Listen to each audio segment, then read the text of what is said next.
Bienvenue dans le monde des légendes. Je suis ce mage venu des limbes de l'éternité pour tout vous révéler des croyances qu'inspirèrent autrefois les paysages de France. Ensemble, nous allons chevaucher le temps et l'espace pour percer enfin le mystère des contes populaires d'une histoire millénaire. Ces légendes nous appellent aujourd'hui de Bretagne.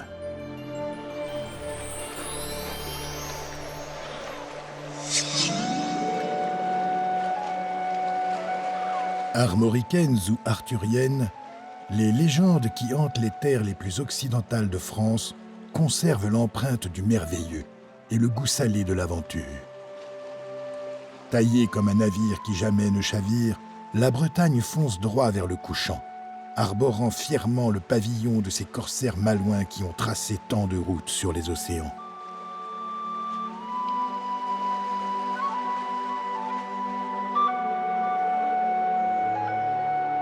Grisée par la mer, la Bretagne n'en reste pas moins attachée à son dur berceau de granit.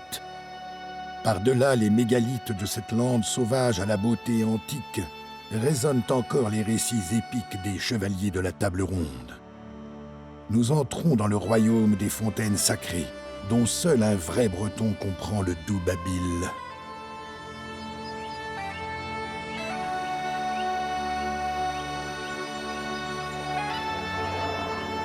Le bruissement du vent s'engouffrant dans les arbres des forêts envoûtantes, l'ombre de l'enchanteur ou le craquement léger d'une branche sous le pas supposé d'une fée ont frappé les esprits et délié les langues d'un peuple hardi et soudé autour d'une éternelle quête de Graal.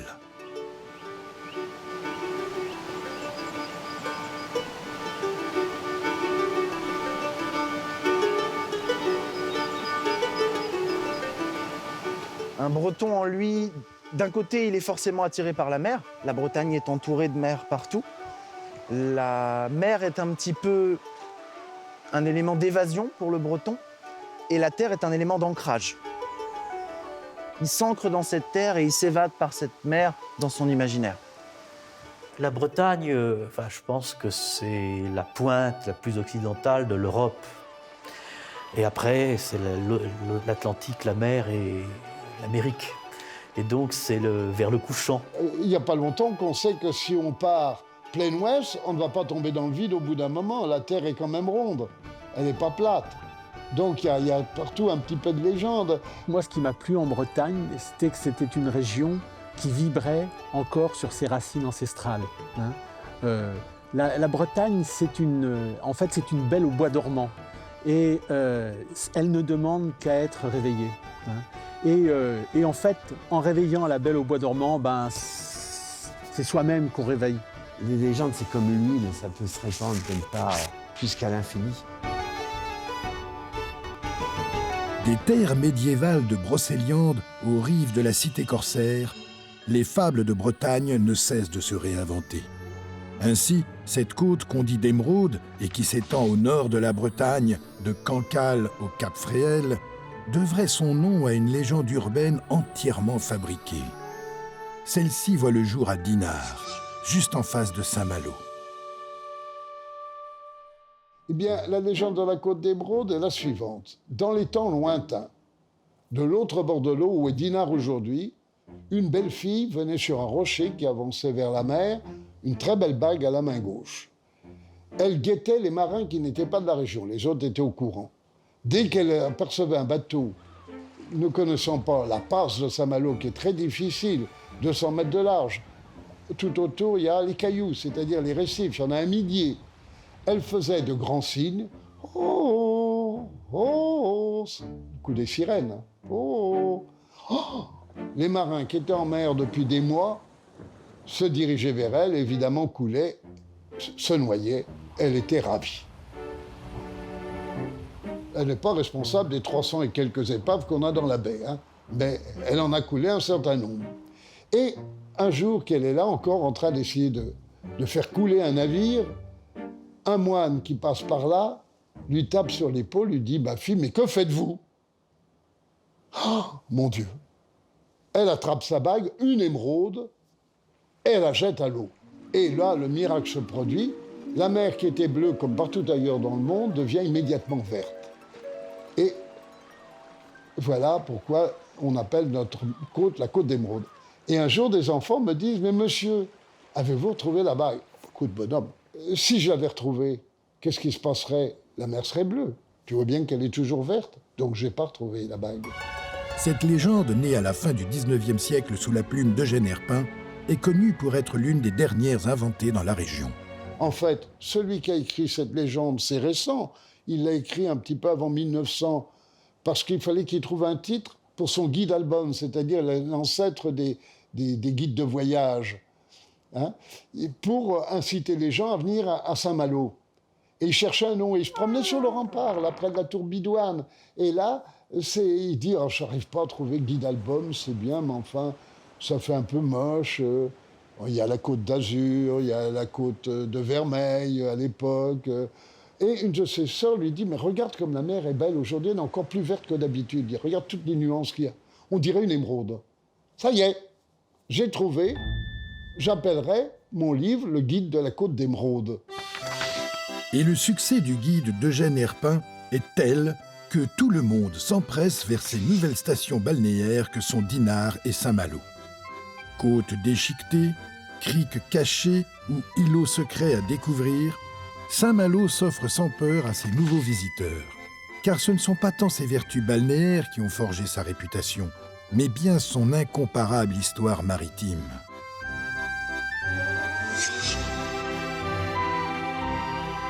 Mais prenons les choses par leur début. Comment ce qui n'était qu'un rocher est-il devenu une ville? Eh bien, à l'origine, est arrivé ici un moine gallois, Maclo, M-A-C-L-A-W. Maclo. Bon, c'est pas facile à prononcer, les habitants l'appellent Malo.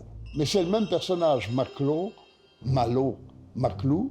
Et quand une ville va naître ici sur le rocher en 1150, eh bien, on pensera à ce premier évangélisateur. On a pensé à appeler notre ville Saint-Malo de l'Île ou Saint-Malo en l'Île. En fait, c'est un homme d'église qui a pensé à lui donner le nom de ce moine gallois. La ville a été construite en 1146. Et la première étincelle, on va dire, c'est un évêque qui s'appelait Jean de Châtillon. La ville faisait 15 hectares et demi. Pas plus, c'est tout petit. Et à la fin du XVIIe siècle, la ville a grandi de 40%, puisque les Malouins ont écroulé une part de leur rempart après avoir construit un deuxième rempart pour agrandir la ville, alors qu'ils étaient au milieu de la mer. C'est ce qu'on appelle les accroissements de la ville. Et ça, c'est à partir de 1709 et pendant 45 ans. Ainsi, depuis le début du XVIIIe, la ville de Saint-Malo intramuros fait 24 hectares et est toujours entourée de ces célèbres remparts, dont les portes se refermaient autrefois la nuit pour respecter le couvre-feu. L'administration communale sonnait une cloche à 22h. Elle sonne toujours, c'est la cloche du couvre-feu. Ce soir, elle sonnera. À la fin de la cloche, des fonctionnaires municipaux fermaient la ville. Si vous étiez à l'intérieur de la ville, dans la rue, vous étiez conduit au cachot, ça s'appelle un couvre-feu. Et si vous étiez à l'extérieur, eh bien la ville de Saint-Malo, par le biais de fonctionnaires qu'on appelait des chaînetiers, lâchait une meute de 24 dogs, peu sympathiques. Ces chiens étaient là pour garder les bateaux, puisqu'il n'y avait pas de port à Saint-Malo. Le port moderne de Saint-Malo, moderne entre guillemets, mais actuel, date de 1932. Avant, il y avait quelques quais, et avant encore, il n'y avait rien.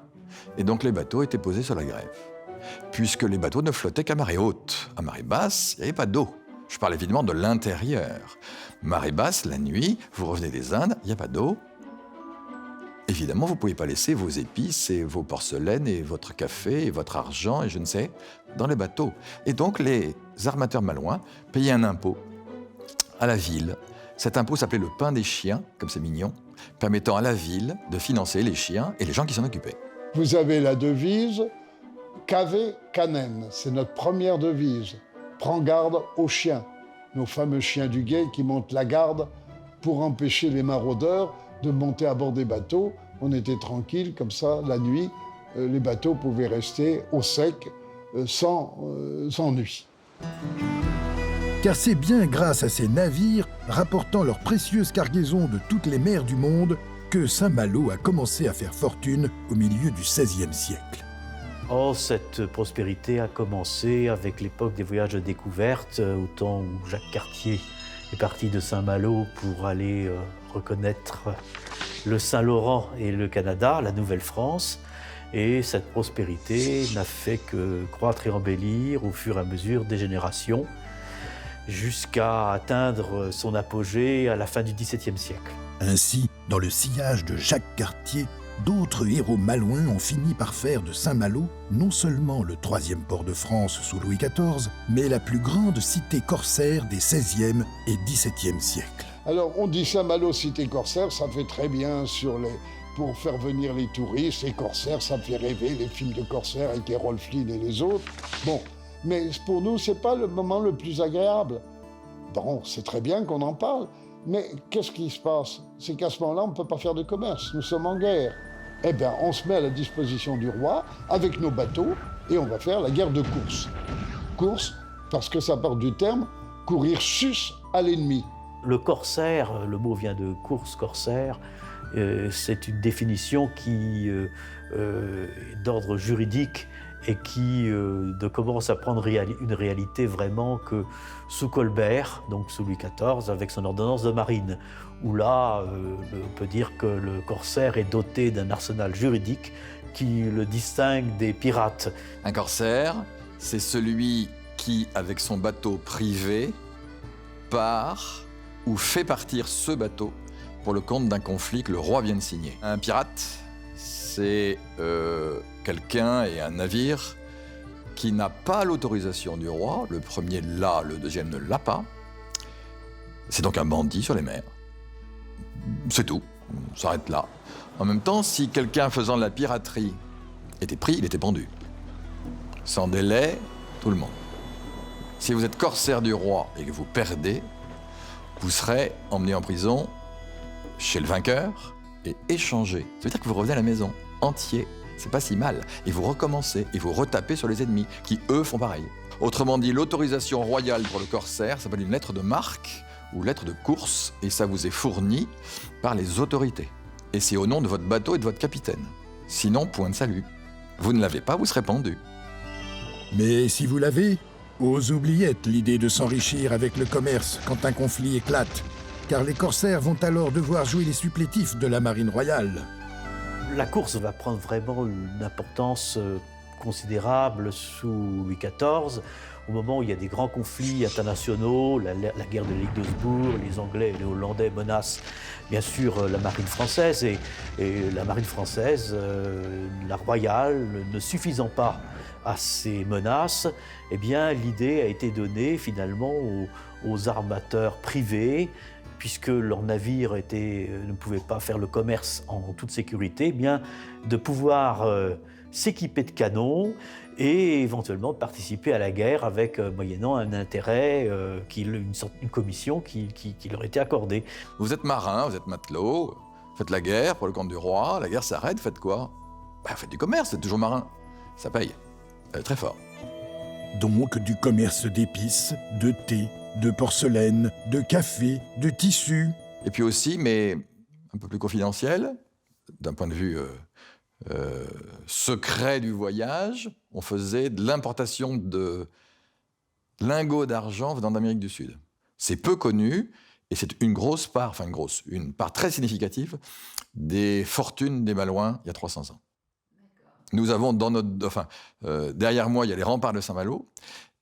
Les 3/4 des remparts de Saint-Malo ont été financés par les armateurs malouins de retour d'Amérique du Sud, avec cet argent-là. Ce sont des remparts financés avec des capitaux privés. Et quitte à offrir des remparts à leur cité corsaire, voire à renflouer parfois les caisses de l'État, les armateurs malouins vont aussi se faire construire, intramuros, de somptueuses demeures dans lesquelles ils pourront négocier et abriter leurs précieuses marchandises. Alors, les armateurs avaient tous 2 maisons. Un hôtel particulier, et vous êtes dans celui de Magon de la Lande. C'est une maison très grande, construite verticalement, puisqu'il y a très très peu de place, on est intramuros, avec toujours des entrepôts dans les caves. La pièce où l'on est, ce sont des bureaux, ce ne sont pas des salons. Et toutes les pièces de vie où il vivait avec sa famille, etc., c'est au-dessus. Et deuxième maison des armateurs, la maison de vacances, de villégiature, d'apparat, et là, c'est l'inverse. C'est une maison grande aussi, mais avec énormément de terrain et de parcs. Les maisons d'extérieur s'appellent les malouinières. La malouinière de Magon de la Lande s'appelle la chipaudière. Contrairement aux manoirs classiques, les malouinières affichaient un style plutôt militaire. Mais leur particularité était qu'elles étaient sciemment éloignées de la mer. Les malouinières, il n'y en avait que 3 avec vue sur la mer. Et il n'y en a que 3 avec vue sur la mer, parce que la mer, c'est le travail. Pourtant, malgré leur richesse, ce ne sont pas les armateurs qui ont alimenté les légendes de Saint-Malo, mais bien leurs employés, ces intrépides malouins, héros corsaires qui partaient plein ouest à la conquête d'un monde inexploré, qui allait pourtant les tenir pour les plus grands marins que la mer ait jamais portés. De Bretagne à Versailles, tous leurs compatriotes se galvanisaient de leurs conquêtes ou de leurs exploits. Chacun imaginant, fantasmant, brodant, puis rapportant les fabuleux récits de leurs folles épopées navales. La mer, nos corsaires la chevauchaient sur ce genre de 3 mâts qu'est l'étoile du roi, qui mouille aujourd'hui en souvenir près des remparts du port de Saint-Malo. De leurs proues généreuses, ces navires fendaient les lames de la Manche à l'Atlantique à la conquête de richesses toujours plus exotiques. À leur commandement, ces corsaires malouins deviennent vite un vivier pour la marine royale de France. Saint-Malo a donné notamment du Guay-Trouin qui, dans ses lettres de noblesse, pouvait se vanter d'avoir pris 300 navires marchands et 20 vaisseaux de guerre, donc en quelques années. Donc voilà, un beau palmarès. Et puis cela a duré jusqu'aux guerres de la Révolution et de l'Empire, sous Napoléon Ier, avec le fameux Robert Surcouf. Alors, Surcouf, à partir d'événements réels, on en a fait des légendes en déformant la réalité. Nous sommes en 1814, les Prussiens sont vainqueurs et un état-major prussien se trouve à Dinan. Il vient à Saint-Malo. Ils sont dans un café du côté de la Grand-Porte, ce qu'on appelait les cabarets à l'époque, ils se comportent en vainqueurs. Surcouf est là, Surcouf s'énerve, des mots avec le colonel. Nous allons nous retrouver sur le prénom, sur le sable, derrière le fort royal qui est ici, ce qu'on appelle aujourd'hui le fort national. 13h, donc à 13h on se retrouve et Surcouf tue le colonel prussien. Le second, le lieutenant-colonel, ne peut pas faire mieux que de prendre la suite. Ils sont une douzaine, les uns après les autres dans leur hiérarchique inverse, c'est-à-dire colonel, commandant, etc., se font tuer par Surcouf. Et le dernier qui se retrouve là est le pauvre sous-lieutenant, tout tremblant, à qui Surcouf, grand et généreux, tranche le poignet. Il ne va pas tuer un pauvre gars qui ne sait pas se battre. Ça, c'est beau. Sauf que le soir, le même état-major allemand dînait ici à Saint-Malo, reçu par le maire de Saint-Malo. Et donc, toute cette histoire est pure fiction. Mais rassurons-nous, certaines légendes sur le corsaire malouin ont un fond de vérité. Même si, depuis près de 2 siècles, on a largement eu le temps de les broder. Autre histoire, nous sommes dans l'océan Indien, c'est dans les débuts de ses campagnes, comme un jeune capitaine corsaire. Il s'empare de navires venant des Indes avec des marchandises précieuses. Une fois, à 19, il s'empare d'un navire où il y a 150 Anglais à bord. Et un jour, un officier anglais, le capitaine, s'aperçoit qu'en fin de compte, ils étaient peut-être 5 ou 6 Anglais contre un malouin. Et évidemment, il ne peut pas s'empêcher de dire une gentillesse. Vous, les malouins, vous vous battez pour de l'argent. Nous, nous nous battons pour l'honneur. Et Surcouf lui répond, évidemment, sœur. Chacun se bat pour ce qu'il n'a pas. Redouté par les Anglais autant qu'adulé par les Français, Surcouf s'est taillé une réputation inégalée dans le monde maritime. Et c'est après avoir capturé rien moins que 150 navires en 5 ans de course qu'il entre toute voile dehors dans le légendaire breton. Alors Robert Surcouf, c'est une légende parce qu'il est le dernier des corsaires finalement. Il est à l'époque la plus tardive. Il faut bien voir que la rentabilité de la course a été une chute considérable. Et parce que les marines de guerre, anglaises notamment, se sont développées et que l'action des corsaires a été secondaire. Et Surcouf d'ailleurs, ce qui était sa chance, c'est qu'il a été faire la course dans les colonies, dans l'océan Indien. pas du tout en Manche. Alors que Duguay-Trouin faisait ses prises finalement au large des Sorlingues, lui, Surcouf va opérer entre l'île Maurice actuelle et l'île de la Réunion et les Indes et faire ses plus belles prises sur les côtes de l'Inde, notamment la fameuse prise du Kent en 1800 dans le golfe du Bengale. Surcouf est d'autant plus admiré que c'est un des rares corsaires qui ait fait fortune en devenant aussi armateur. Depuis, son ombre veille, inoxydable, sur les Malouins. Mais quittons Saint-Malo et sa côte d'Émeraude et remontons la Rance pour nous enfoncer plus avant dans les terres de Bretagne, d'où nous appellent les légendes de la forêt de Brocéliande.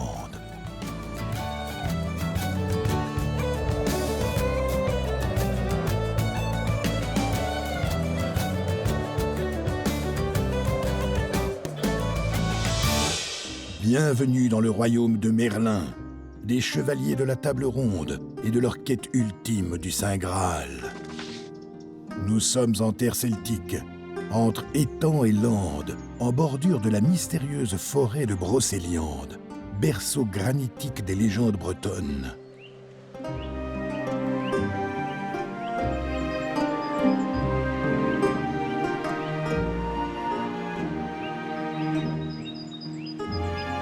Ce lieu mythique entre tous, qui offre quelques 8000 hectares de forêt, paré de lacs magiques, de châteaux enchantés, de fontaines féeriques et d'étranges mégalithes, porte pourtant officiellement le nom plus trivial de Paimpont, comme cette ville qui s'y cache à la lisière de l'Ille-et-Vilaine et du Morbihan. Mais alors, comment la forêt de Paimpont en est-elle arrivée à s'appeler Brocéliande ? Alors la forêt de Brocéliande, déjà c'est une forêt littéraire. C'est une forêt dont les premières mentions, on va les avoir au XIIe siècle, à travers un certain nombre d'écrivains, de poètes. On va avoir Chrétien de Troyes, Robert Weiss, qui sont des poètes français, normands, qui vont parler d'une forêt merveilleuse, la forêt de Bréchéliand, dont les Bretons vont souvent fablant. C'est-à-dire, les Bretons racontent souvent des histoires sur cette forêt. Et cette forêt, elle va s'ancrer ensuite dans le légendaire arthurien, en plein milieu du Moyen-Âge. Le roman de Roux de Robert Wass n'est pas un roman arthurien. Parce qu'à aucun moment, Robert Wass nous parle d'Arthur, de Merlin, de Viviane, de Lancelot, etc. Il va falloir attendre une quinzaine d'années, après Robert Wass, 1175-1180, pour qu'on ait Chrétien de Troyes, qui écrive à son tour, Chrétien de Troyes lui aussi, c'est un de nos romanciers, un de nos premiers romanciers, qui écrivent l'un de ces 5 romans, qui est Yvain ou Le Chevalier au Lion. C'est la première fois dans ce roman qu'on voit apparaître le terme de Brocéliande. C'est Chrétien de Troyes qui invente ce terme de Brocéliande dans Yvain ou Le Chevalier au Lion. Enthousiasmé par l'histoire de ce chevalier de la table ronde, inventé par Chrétien de Troyes au XIIe siècle, on va commencer à tisser tout un tas de légendes autour des personnages du livre. Et c'est là qu'on imagine que Merlin et la fée Morgane pourraient bien habiter dans une forêt magique qui se serait appelée Brocéliande. Au départ, au Moyen-Âge, on ne situe pas géographiquement la forêt de Brocéliande. C'est la forêt de l'imaginaire, la forêt de l'autre monde. Et puis, petit à petit, au fur et à mesure des siècles, il va y avoir un certain nombre de découvertes, les romantiques notamment au XIXe siècle, puis plus tard les archéologues, les historiens. Petit à petit, toutes les pistes vont se recouper pour dire que la forêt de Brocéliande, c'est en fait ce qu'on appelle aujourd'hui administrativement la forêt de Paimpont, le massif dans lequel on se trouve aujourd'hui. Et c'est pour ça, notamment à partir du XIXe siècle, qu'on va avoir une vague d'archéologues, d'écrivains, de poètes, qu'on a appelés les romantiques. Ils vont venir par dizaines ici, en forêt de Paimpont, et ils vont commencer à faire des recherches qui, à l'époque, sont encore approximatives, parce qu'on n'a pas les moyens qu'on a aujourd'hui. Et ils vont commencer à dénommer les lieux. Tombeau de Merlin, ils vont retrouver l'endroit où vivait la fée Morgane. Et petit à petit, on se rend compte que finalement, on retrouve des textes, cette fois-ci historiques, qui ancrent le nom de Brocéliande dans ce lieu. Il y a un texte notamment, la charte des us et coutumes des gens de la forêt de Brécilien. C'est un texte qui est rédigé au XIVe siècle par les seigneurs locaux au château de Compère Et dans ce texte, on nous décrit les lois qui régissent la forêt de Brécilien, qui est une des anciennes appellations de la forêt de Brocéliande. Et ce texte-là, qui n'est pas un texte légendaire, qui est un texte de loi, eh bien, finit un petit peu de confirmer ce que les romantiques avaient commencé. Brocéliande, c'est bien la forêt de Paimpont. Mais que se passe-t-il donc de tellement incroyable dans cette forêt pour qu'elle soit devenue si mythique? C'est quoi la forêt de Brocéliande? C'est la première question qu'il faut se poser. C'est quoi la forêt de Brocéliande? La forêt de Brocéliande, donc c'est une forêt dans laquelle les chevaliers de la table ronde vont en permanence aller à la quête d'aventures, mais de multiples aventures. Et puis la grande aventure, c'est la quête du Graal, évidemment. Mais donc, quand vous lisez les romans du Graal, eh bien, vous vous apercevez que tout se passe en forêt. Alors parfois, on a des clairières, avec un ermitage, avec un château, mais tout se passe en forêt. Et en fait, dans la tradition arthurienne, qui est une christianisation de mythes et d'archétypes celtiques, eh bien, la forêt est le lieu de la quête par excellence. Eh bien, parce que il n'y a pas de tradition celtique sans forêt, et il n'y a pas de druide sans forêt. C'est parce que dans les langues celtiques, il y a une homonymie complète, c'est-à-dire que c'est le même mot pour dire arbre, bois, forêt et connaissance. Alors que se passe-t-il dans cet antre de la connaissance qu'est la très mystérieuse forêt de Brocéliande? Notre quête commence dès l'orée du bois, dans une clairière connue sous le nom du Val sans retour, dont on prétend que le lac serait doté d'un pouvoir redoutable. On l'appelle le miroir aux fées, un prélude aux légendes de Brocéliande. Dans la légende arthurienne, le Val sans retour, c'est une vallée où est la fée Morgane. Et ici, elle va avoir une histoire d'amour qui va se terminer tragiquement, puisque son compagnon, le chevalier Guiomard, va en choisir une autre. Et suite à tous ces événements, eh bien Morgane devient un petit peu aigrie et elle décide de jeter une malédiction dans cette vallée. Il est dit que tous les hommes qui ont ne serait-ce qu'un jour regardé une autre femme que la leur voient leur esprit rester prisonnier du Val sans retour. Et dans les vieux textes, on nous raconte que le chevalier qui vient lever cette malédiction, libérer les esprits prisonniers, eh bien c'est Lancelot, le fameux Lancelot du lac. Du lac du Val sans retour, donc. Tout s'explique. Et c'est près de ce miroir aux fées qui marque l'entrée en forêt de Brocéliande que s'enracine un arbre d'or.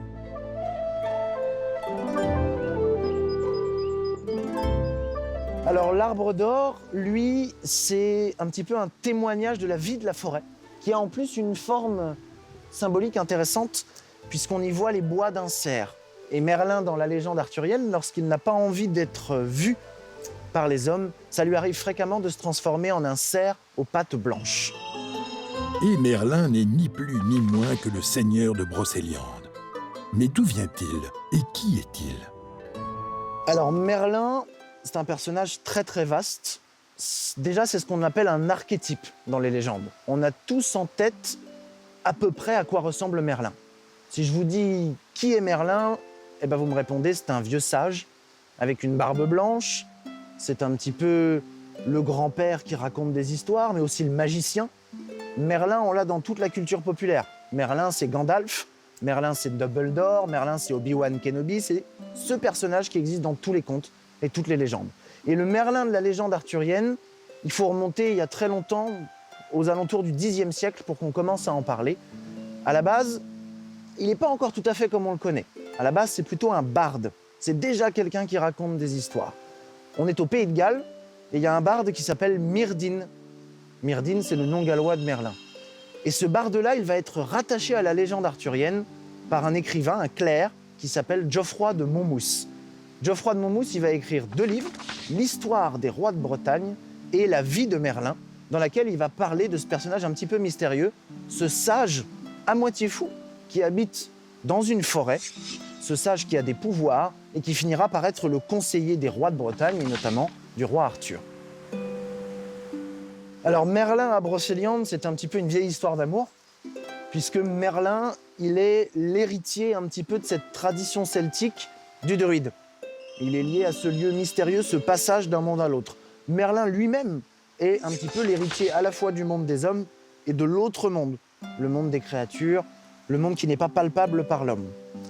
Donc Merlin, déjà, géographiquement, Brocéliande, c'est Merlin, puisque c'est cette frontière. Donc déjà, le vieux sage dans la forêt. Et Merlin, il va occuper une place centrale ici, puisque c'est pour lui, quelque part, le lieu où il se retire lorsqu'il n'est pas à la cour du roi Arthur. Et c'est justement en venant muser dans son havre sylvestre qu'un beau jour, Merlin va rencontrer l'amour près de la fontaine de Barenton, dont la légende prétend qu'elle serait enchantée. Eh bien, cette fontaine, elle a deux caractéristiques. La première, c'est qu'autour, on peut rencontrer des fées. Et puis, la deuxième, c'est que quand les chasseurs n'ont rien à faire, ils remplissent leur corps de chasse d'eau, renversent l'eau sur une pierre qui est à côté, qui s'appelle Perron, et là, la pluie tombe. Donc, c'est une fontaine qui est vraiment miraculeuse, prodigieuse, parce qu'on peut y rencontrer des fées, et que c'est une fontaine qui fait tomber la pluie. Et ça, c'est en 1160. Donc, c'est une forêt qui est très très connue à ce moment-là, au milieu du XIIe siècle, déjà partout. C'est donc au cœur de Brocéliande, devant cette fontaine magique, que Merlin va rencontrer une certaine fée Viviane. C'est pas totalement une fée, Viviane. Le père de Viviane est humain, et sa maman est une fée. Et tout enfant qui vient de l'autre monde reçoit un petit peu la visite des marraines bonnes fées, comme on peut avoir dans tous les contes. Alors Viviane va recevoir à sa naissance un certain nombre de dons de la beauté, de l'intelligence, de la vie éternelle. Mais à chaque fois qu'on reçoit quelque chose de la part des fées, il y a toujours une contrepartie, ce qu'on appelle le contre-don. On ne reçoit jamais rien sans rien. Et en échange de ses pouvoirs, eh bien Viviane va être privée de sa liberté. Et elle ne pourra plus jamais sortir de la forêt de Brocéliande. Merlin en profite pour séduire la jeune fée en herbe, à laquelle il accepte de livrer quelques secrets de magie.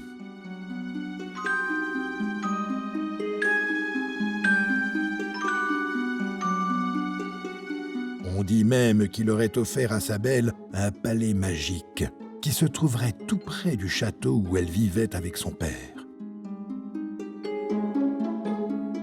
Ce château de Compère est d'ailleurs aujourd'hui le fief de l'imaginaire arthurien européen.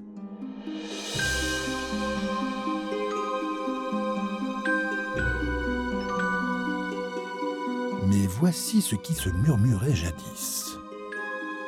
On raconte qu'au nord de la forêt, il y a le château de Compère, qui était le château du père de Viviane.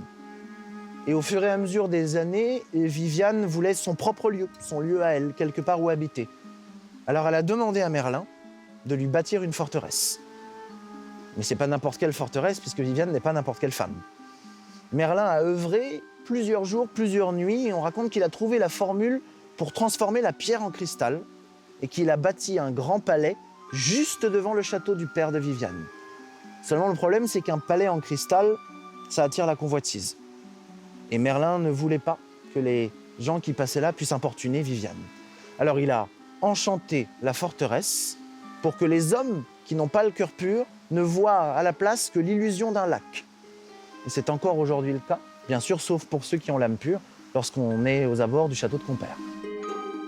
À force de la choyer et de lui enseigner la magie, Merlin rend Viviane folle amoureuse de lui.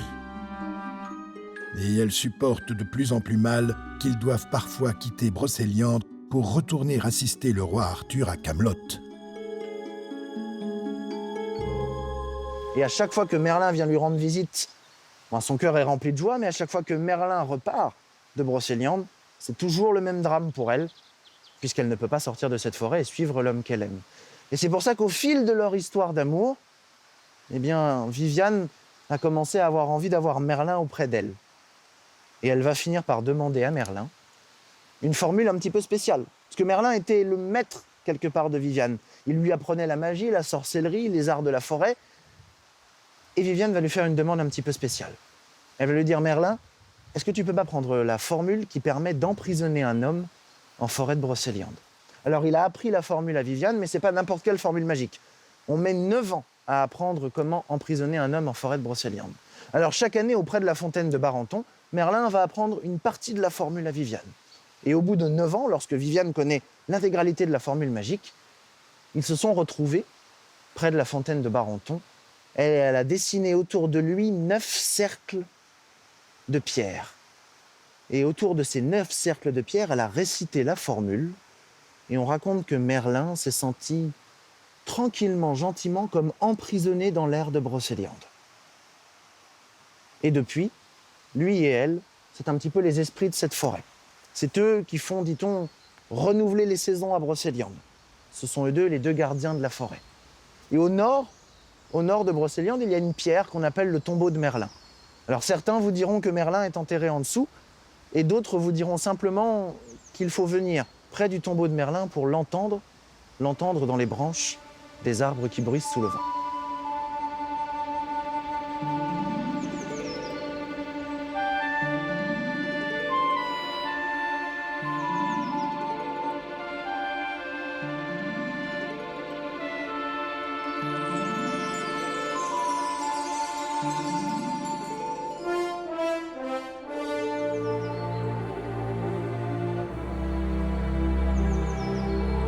Plongé au cœur de la forêt bretonne, à quelques envolées du miroir aux fées, sommeille un tout petit village que personne n'aurait jamais eu envie de réveiller si un prêtre n'avait eu, en pleine Seconde Guerre mondiale, une idée tout à fait farfelue.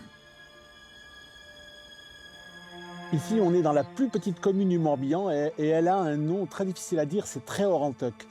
Et on est devant l'église de Tréorantoc, qu'on appelle parfois l'église du Graal. Et le personnage que j'ai derrière moi se nomme l'abbé Gillard. Et cet abbé Gillard, il va arriver ici en 1942. Et vous seriez venu ici en 1942, vous n'auriez pas vu de route goudronnée, vous n'auriez vu que de la terre battue. Et c'était un endroit tellement perdu dans le Morbihan qu'on l'a appelé le pot de chambre du diocèse.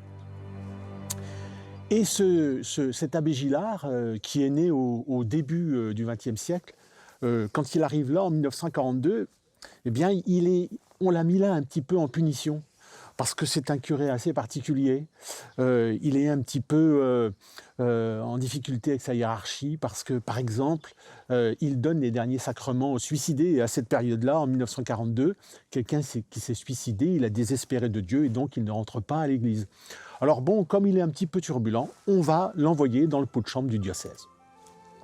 Et quand il va arriver ici, en fait, il va trouver un village où il y a à peu près une centaine d'âmes, mais sur cette centaine d'âmes, il y a à peu près 5 bons chrétiens. Et puis, il va constater aussi que cette église est en très mauvais état. Elle n'est pas en ruine, mais elle est en très mauvais état. Alors, il va décider de relever cette église. Et pour relever cette église, il va utiliser 2 courants, celui des légendes locales, avec une sainte particulière, parce que Tréorantoc est le seul endroit au monde où on la révère, c'est Sainte Onenne. Et puis il va utiliser aussi le courant des romans du Graal. Et donc il va faire de cette église, entre 1942 et 1962, le véritable épicentre de la forêt de Paimpont-Brocéliande. Simple et dépouillée, cette petite église vêtue de schiste pourpre réunit en effet la mémoire des Celtes, de la religion chrétienne et des récits de chevalerie auxquels même les représentants de l'Église catholique de Bretagne semblent croire. Arthur, lui, il a chevauché par ici, on ne sait pas bien comment, mais enfin, avec ses amis de la table ronde, les chevaliers de la table ronde, ils ont sillonné la forêt de Brocéliande dans tous les sens. Ils cherchaient le Graal. Et paraît-il qu'ils l'ont découvert. Non. Oui. C'était la fin de la quête du Graal. Vous connaissez l'histoire quand même. Alors, il y a différentes versions. On dit que les premières versions sont païennes. Bon, ça s'enrichit dans des récits celtiques sans âge. Mais ça a été très christianisé au XIIIe siècle. Donc, l'abbé Gillard, lui, qui s'est intéressé à ça, mais pour des motifs très chrétiens, on peut dire très religieux, a suivi la version chrétienne de l'affaire. Et pour lui, le Graal, c'est le calice du sang du Christ, en fait. C'est un homme d'église, mais il s'intéresse à tout ce folklore qui, pour beaucoup dans l'église, est considéré comme un folklore païen. Mais lui va au-delà de ça, et pour lui, tout est réconciliable. Il commence à travailler dans cette petite chapelle en ruine avec 2 prisonniers de guerre allemands, juste après la Seconde Guerre mondiale, pour la rénover de fond en comble. Et petit à petit, il va y mettre des éléments de légende arthurienne dans cette petite chapelle. On a des vitraux qui vont décrire des scènes arthuriennes. On a un chemin de croix unique au monde où Morgane apparaît à côté du Christ. Et on a évidemment le thème central, le Graal, dans cette église, qui apparaît sur des mosaïques, sur des vitraux, et qui fait en quelque sorte l'unité de toute la chapelle. Et l'abbé Gillard, il a voulu qu'on représente une phrase à l'entrée de la chapelle, « La porte est en dedans ». Et cette petite phrase-là, elle veut dire que lorsqu'on rentre dans l'église du Graal, et plus généralement lorsqu'on rentre à Brocéliande, le voyage qu'on fait, il est intérieur. La quête du Graal, c'est quelque part une métaphore de la vie et des épreuves que chacun et chacune affronte au cours de sa vie. Entrer dans la petite église de Tréorenteuc, c'est s'imprégner du légendaire arthurien en même temps que de la foi chrétienne. Sous l'inspiration du père Gillard et de ses 2 ouvriers allemands, les références aux héros de la table ronde se mêlent allègrement au message biblique, dans un ensemble mythique et mystique tout à fait inédit. Ici, sur la table du roi Arthur, entouré de 10 chevaliers, sont posés le pain et le vin. Au-dessus, 2 anges apportent le Saint Graal. Le Christ en croix rayonne au sommet et un flot rouge se déverse de son flanc droit dans le Graal. Ce tableau, appelé la fontaine de Barenton, se présente en 4 parties séparées par une ligne évoquant le Graal. Au centre, le chevalier Yvain s'apprêtant à verser de l'eau de la fontaine de Barenton pour faire tomber la pluie. Et à droite, Merlin, déguisé en jeune chevalier, courtise une Viviane dénudée en train de lui jeter le sort fatal. Quant à ce tableau, il évoque la prophétie du Val sans retour. Séduits par la fée Morgane, ici en rouge, les chevaliers infidèles se retrouvent prisonniers des sortilèges du lac. Sur son cheval, Lancelot, insensible au charme de Morgane, vient libérer ses compagnons.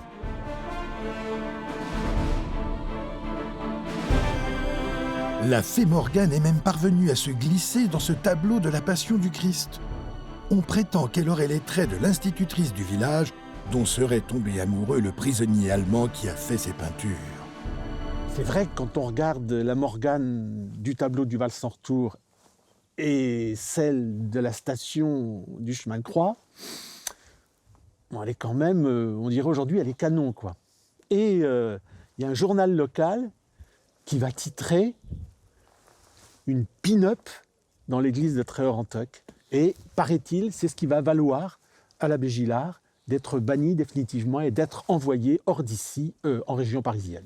Ici, on peut dire tout ce qu'on veut sur les légendes, mais l'abbé Gillard, pour moi, c'était un prêtre tout ce qu'il y a de normal. Il célébrait la messe chaque matin ici, et il n'avait qu'un désir, c'est que les gens qui venaient ici, ou qui viendraient ici, parce qu'il avait fait le pari d'un tourisme en Brocéliande. Ça paraissait absurde de son temps. Il n'y avait personne à venir ici, il n'y avait même pas de route.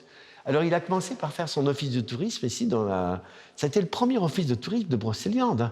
Ah, c'est un pionnier cet abbé Gillard. Et puis, toutes ces légendes, il s'est dit, mais ça peut attirer du monde, ça peut colorer le regard. Et moi, je voudrais colorer le regard de mes fidèles avec la belle légende du Graal, qui est pour moi le sang du Christ.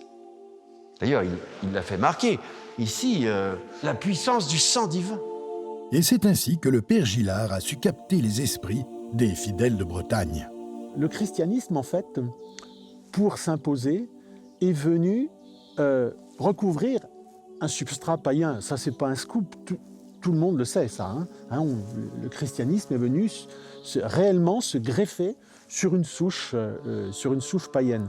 Alors, c'est pour ça que moi, les églises m'intéressent, parce que parfois, on va pouvoir trouver des résurgences qu'on ne comprend pas forcément sur le mode chrétien, mais qu'on peut comprendre quand on va voir derrière. Donc d'un côté, il y a le patrimoine breton rural, celui qui s'ancre dans une tradition millénaire, qui après a évolué par rapport à la religion chrétienne, qui vient s'installer dans le territoire. Et d'un autre côté, on a aussi l'héritage celtique qui est toujours présent, à travers notamment les portes naturelles de l'imaginaire. L'eau, la pierre et les arbres, des éléments qui sont présents dans le paysage breton, dans le paysage européen en général, et qui vont vraiment, eux, être des héritiers de la tradition celtique ancienne. Mais avant de se faire connaître sous le nom de Chapelle du Graal, ce lieu mythique entouré d'arbres était appelé par les habitants l'église de Sainte-Onenne, une sainte pour le moins absente du patrimoine religieux mondial. Ah, tout le monde n'en a pas entendu parler, hein. Sainte-Onenne, c'est quand même la sœur du roi Judicaël. Il faut dire que le roi Judicaël avait 16 frères et sœurs, notamment Sainte-Onenne, dans la belle histoire. Alors il faut d'abord savoir qu'au 7e siècle, le roi Judicaël était considéré par les Bretons comme le meilleur monarque qu'ils aient jamais eu. On peut considérer que c'est le premier saint roi chrétien d'Europe, mine de rien. Ah bah oui, 6e, 7e siècle quand même, Saint-Louis, les Français peuvent se rhabiller, hein. Donc la dernière légende que nous allons à présent vous conter concerne la petite sœur de ce roi Judicaël, la très discrète princesse bretonne Onenne. Et Onenne, eh bien, ça ne l'amusait pas tellement d'être princesse, alors un beau jour, elle décide de renoncer aux privilèges que lui donne sa naissance, et elle va disparaître comme ça, hein. On le voit dans l'église, on a 6 vitraux qui racontent son histoire. Elle va disparaître dans la nature, elle va changer ses habits avec ceux d'une petite bergère, et puis, un beau soir, elle va arriver ici à Tréorentec. Mais imaginez, on est au 7e siècle, les loups qui hurlent un peu sur les landes, bien Onenne, qui est, à cette époque-là, elle n'a pas 10 ans, elle arrive ici et elle a peur, elle a envie de trouver un abri. Alors qu'est-ce qu'elle va aller faire? Elle va aller frapper à la porte du château de Tréorentec. Et bien sûr, on va lui ouvrir, et le portier qui est là va se dire « Mais qu'est-ce qu'on va faire de toi? Encore une bouche à nourrir? Ah bon, alors, elle a de jolis yeux, Onenne, et puis elle a des larmes qui lui coulent. » Alors, il la laisse entrer. Et dès le lendemain, on permet finalement à la petite Onenne de gagner son pain en étant gardeuse d'oies. Alors, elle va être gardeuse d'oies. Et puis, elle s'occupe très très bien des oies, hein. Elle lui obéissent au doigt et à l'œil. Et puis, quand elle a fini d'emmener les oies dans la campagne, eh bien, elle rend encore des services au château. Et puis, quand elle a encore un peu de temps, eh bien, il y a un splendide jardin, une roseraie dans le château. Au bout du jardin, une petite chapelle. Alors, qu'est-ce qu'elle fait?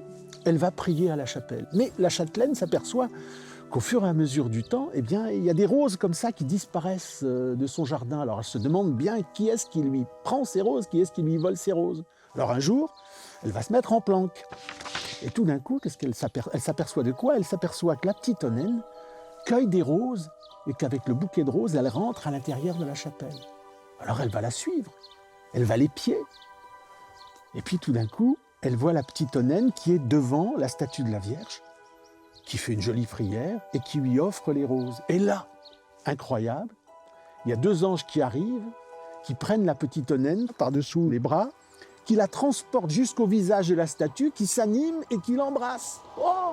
Alors imaginez que la châtelaine, elle, n'en croit pas ses yeux, elle ne veut sûrement pas déranger Onenne dans ses prières, alors elle ressort. Et quand la petite ressort de l'église, elle lui dit « Mais qui es-tu » Parce qu'une enfant qui a ce rapport-là avec la Vierge, c'est pas possible, elle est bénie des dieux. Alors là, la petite Onenne lui raconte « Bah oui, qu'elle est la sœur du futur roi Judicaël, qu'elle est la fille du roi Judaël et de Pritel. » Et à ce moment-là, eh bien, la châtelaine la ramène chez ses parents, évidemment, qui retrouvent la petite qu'il croyait perdue, etc., etc. Mais pour autant, Onenne décide toujours, elle reste ferme dans ses vœux d'abandonner ses privilèges. Et donc, avec l'accord de ses parents, elle va venir s'installer ici, dans un ermitage.